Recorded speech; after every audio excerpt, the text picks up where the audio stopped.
those times I advise that you don't pay any attention to spring training statistics or performances, and certainly not wins and losses. I'm about to put that on a one-day hiatus. Good morning to you. Good Tuesday morning. I'm Dejan Kovacevic of DK Pittsburgh Sports, and this is Daily Shot of Pirates. It comes your way bright and early every weekday if you're into football and or hockey. I also offer daily shots of Steelers and Penguins in the same place that you found this. All Oneil Cruz did yesterday in Clearwater, Florida, against the Phillies was to homer twice, go 3 for 4 with 6 RBIs, and I'm not even clearing my throat here. I mean, like, he's right now for spring training, he's at 11 for 31 with 7 home runs. 14 RBIs and a steal. He's batting .355. How much more of this do you want to hear? With a .444 on base percentage. And my friend Jim Rosati of the infamous North Shore 9 points out that Cruz has now homered once every 4.4 at-bats this spring, which puts him on a 136 home run pace over the course of a full regular season.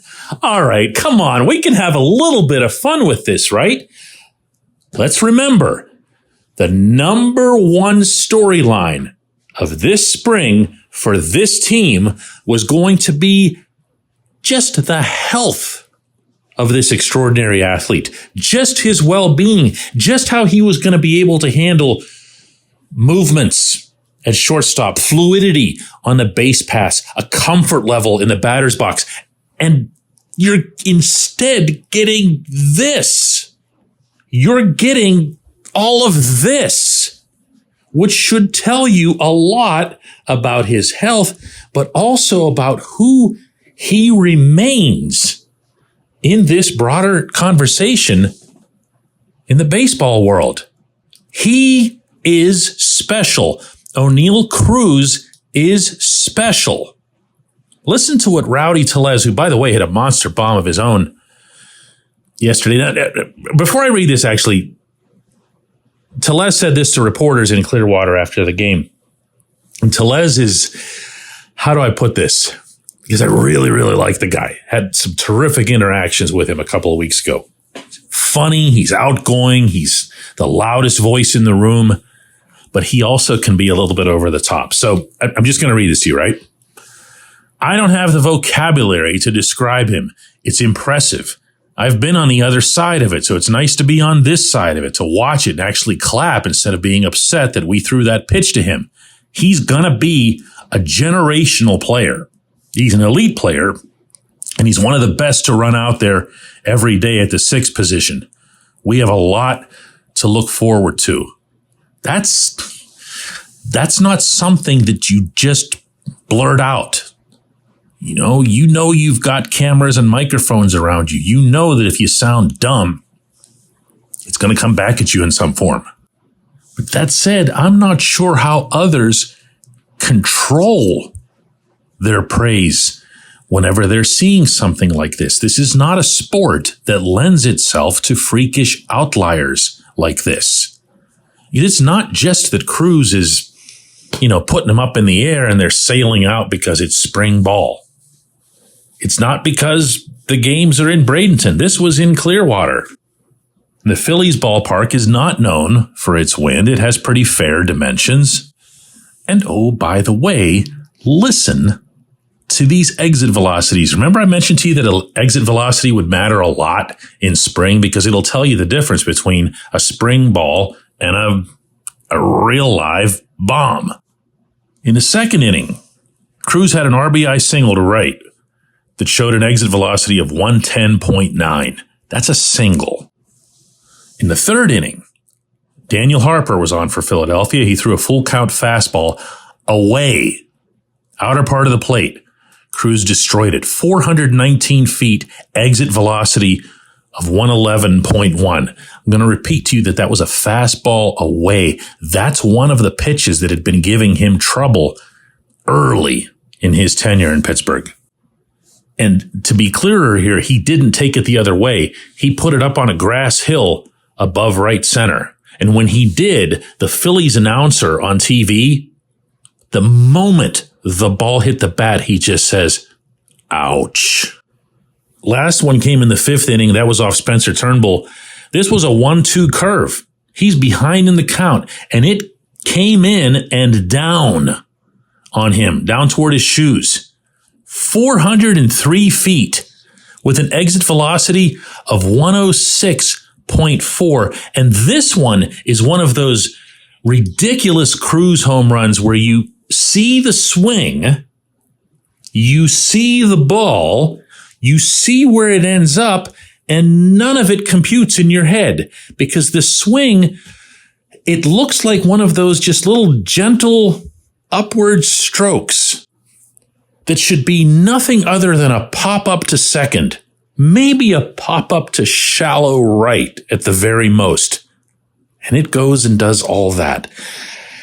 That's as far as I'm going to take this. Okay. For all I know, Cruz is going to open the season with a 1-for-17 series in Miami where he strikes out 13 times and whatever. But he's fine. That's really the point here. He's fine. And when he's fine, oh my goodness. I mean, you're talking about an actual game changer here.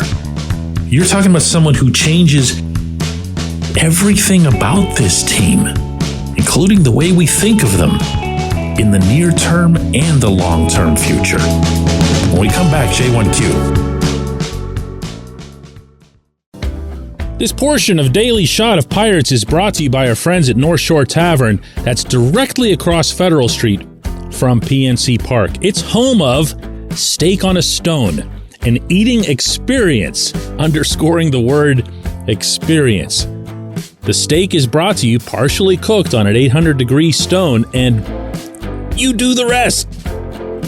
It's a ton of fun, it's a great meal, and it's a baseball atmosphere like no other in Pittsburgh. North Shore Tavern, right across Federal Street from PNC Park.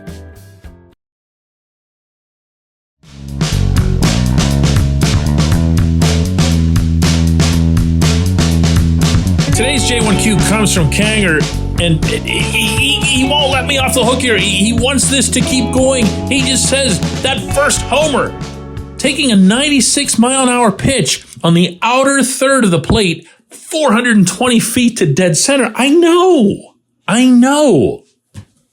I'm going to say this part once more for emphasis. This is not a sport that lends itself to this.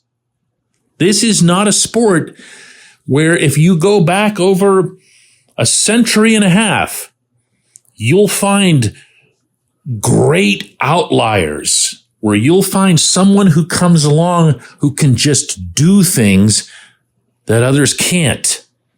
You'll find great hitters. You'll find great pitchers. You'll find people who can run real fast. You'll find people who can defend at an elite level. What you won't find in really any era is someone who just does things that others can't. And I am not, when I say what I'm about to say next, comparing Oneil Cruz to Babe Ruth. However, Babe Ruth was the one who came along and did things that others couldn't. Physically, I'm talking about here. I don't mean production or anything, numbers, like anything like that. He physically was able to hit the ball out of the park back in a time when hitters really weren't even trying to do that. They were trying to swat the ball. So he was, wow, you want to talk about an outlier. Go look at his statistics within his era.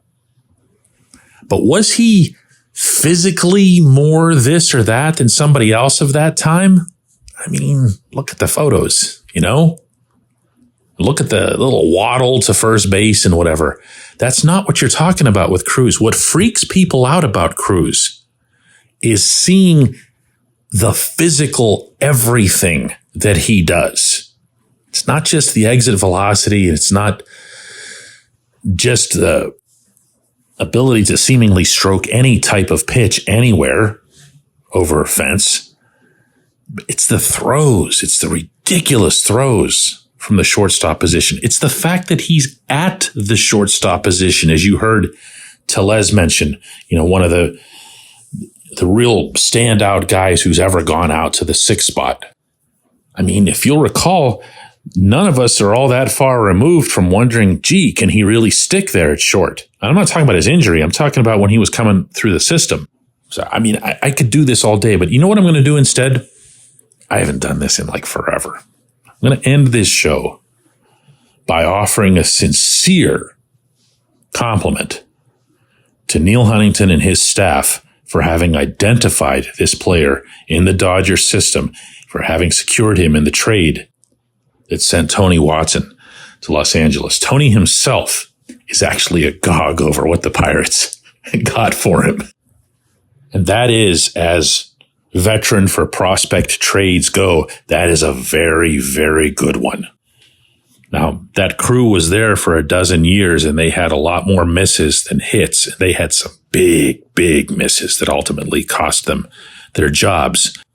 But this team right now is still benefiting from 2 of their hits, and they were in a similar mold. One of them, of course, being Andrew McCutchen for Brian Reynolds, and now this one as well. Just thought I'd throw that out there in the interest of fairness. I appreciate everybody who listens to Daily Shot of Pirates, and we're going to do another one of these tomorrow.